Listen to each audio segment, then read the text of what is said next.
The hospital lights hummed with the tired rhythm of a long night, and an elderly black nurse stood at the edge of the nurses' station, unnoticed. She had seen this rhythm before: rushed steps, clipped voices, the kind of indifference that grows when people forget why they started. She noticed a monitor flicker, a lab value tucked into a chart, a pattern others dismissed as noise. The warnings formed a shape only experience could decode. She raised a hand. No one looked up. A second hand. Still nothing. Before dawn, a storm would take down the power and a chain of events would begin. When it ended, the people who ignored her would struggle to find words. Her name was Evelyn Carter, 72 years old, 49 years in nursing if anyone still cared to ask. She moved quietly through St. Augustine General, the kind of presence that never needed to announce itself. Decades ago, people used to greet her with a kind of reverence. New hires asked for her notes. Physicians trusted her instincts, especially in the long hours when leadership disappeared into offices and decisions still had to be made. Time passed. Titles layered over titles. Software dashboards replaced keen observation. And somewhere along the way, age and race turned Evelyn, in many eyes, from a mentor into a relic. Yet Evelyn's pace had purpose. She read rooms the way musicians read silence. She watched hands, not just faces. She tracked details.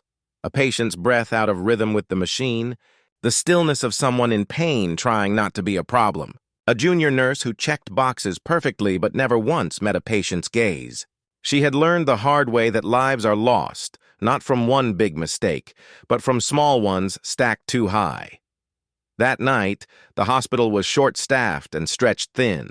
A violent storm crawled toward the city, and the emergency department spilled into the ICU. Administrators sent emails. Residents sent pages. The new charge nurse, hurried and polite, skimmed Evelyn's notes and set them aside. Evelyn noticed the subtle tilt in the room, who received attention and who was asked to wait. She knew the old pattern. The quiet black patients called difficult when their pain went unmeasured.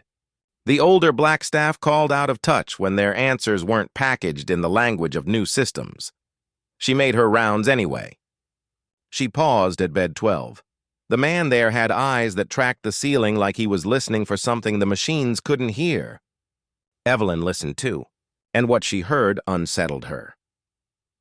Bed 12 belonged to a middle-aged custodian named Thomas Ruiz, recovering from pneumonia with a complicated cardiac history.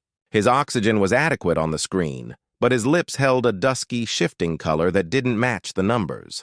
He breathed just a little too fast, just a little too shallow. A small detail, a big one in disguise. Evelyn thought of silent hypoxia and atypical presentation. She remembered shifts when she had lifted entire wards out of danger by catching exactly this kind of mismatch. She flagged the junior nurse assigned to the bed. The nurse nodded while scanning a phone, promised to escalate, and hurried away. Evelyn waited 2 minutes, then 4, then 8. The storm drummed against the windows like a reminder. She checked the portable pulse oximeter herself, knowing how angles and motion can flatter the screen. She loosened the strap, repositioned the clip, counted breaths by feel. The reading dipped when his hands turned cold. She recorded it, documented it, sent a message to the charge. The message received a thumbs-up reaction and no action. At bed 9, an elderly woman dozed through pain, clutching a blanket with the determined grip of someone who refuses to ask twice for help. At bed 4, a teenager with a fractured femur stared at the ceiling, still brave because shock had not yet left him. At the station, 2 residents debated a protocol neither had used during a blackout. No one asked Evelyn what to do if the power failed and oxygen pressure dropped. She checked the backup plan anyway. She traced the oxygen lines, verified the location of spare tanks, tested the hand suction, and mapped the manual blood pressure cuffs like a general walking the field before battle. She knew how quickly a hospital can forget its oldest skills. She counted the staffed hands, noticed which ones avoided her eyes, and filed the truth where she kept other hard truths.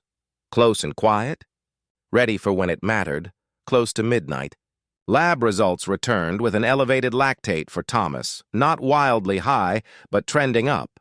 The note came with a routine comment. Evelyn wrote a second note, concern for early sepsis, Possible atypical respiratory failure. Reevaluate antibiotic timing. She placed the note directly on the chart and then at the center of the workstation. Someone moved it aside for a cup of coffee.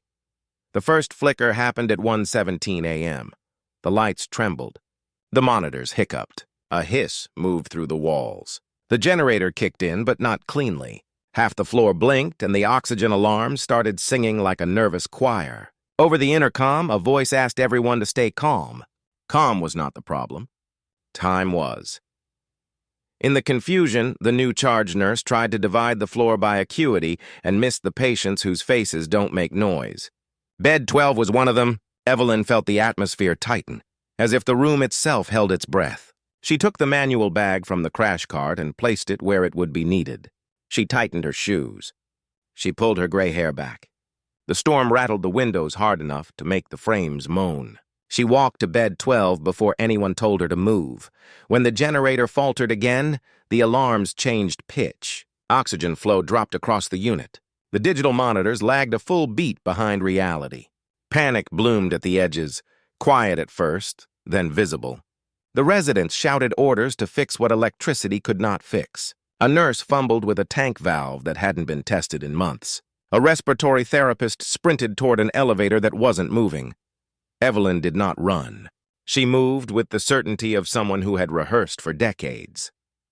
She reached bed 12 and assessed in seconds: skin, breath, pulse, eyes. She heard the subtle flutter that said the body was choosing which organ to save. She lifted the head of the bed, slid one pillow out, used the other to keep the airway open, and sealed the manual resuscitator in her hands. Air moved. Chest rose. She counted compressions of breath with the metronome she kept in memory, adjusted the rate to the shape of his sternum, matched the timing to his flagging effort. A junior nurse tried to help and offered the wrong size mask. Evelyn swapped it without a word, gestured to the tank, and the nurse understood. A resident arrived, eyes wide, asking for a status report. Evelyn delivered it in crisp phrases, the kind that cut through panic. She requested antibiotics, fluids, a stat ABG, and a transfer priority if power stabilized. She did not ask permission to keep ventilating. She kept ventilating. Down the hall, a second alarm sounded from bed 9. Evelyn had already prepared for that. She signaled another nurse to follow the taped route she'd traced earlier to the spare oxygen. The plan unfolded because she had believed this moment would arrive and had acted when no one listened. Minutes measured themselves by breath. The generator bucked once more and then steadied. Oxygen pressure crept back. Thomas's color shifted toward life. The ABG confirmed what Evelyn had seen with her eyes long before the numbers did. The resident repeated her orders to the room, now stamped with authority. Evelyn kept her focus tight, finishing the arc she had started. When she finally eased the bag and the ventilator took over, the room exhaled as one. The storm moved on, leaving the city raw and blinking. Dawn came carefully, as if unsure it was welcome. In the unit, the quiet that followed crisis settled over the beds like a blanket. People regained their voices. Someone made a pot of coffee.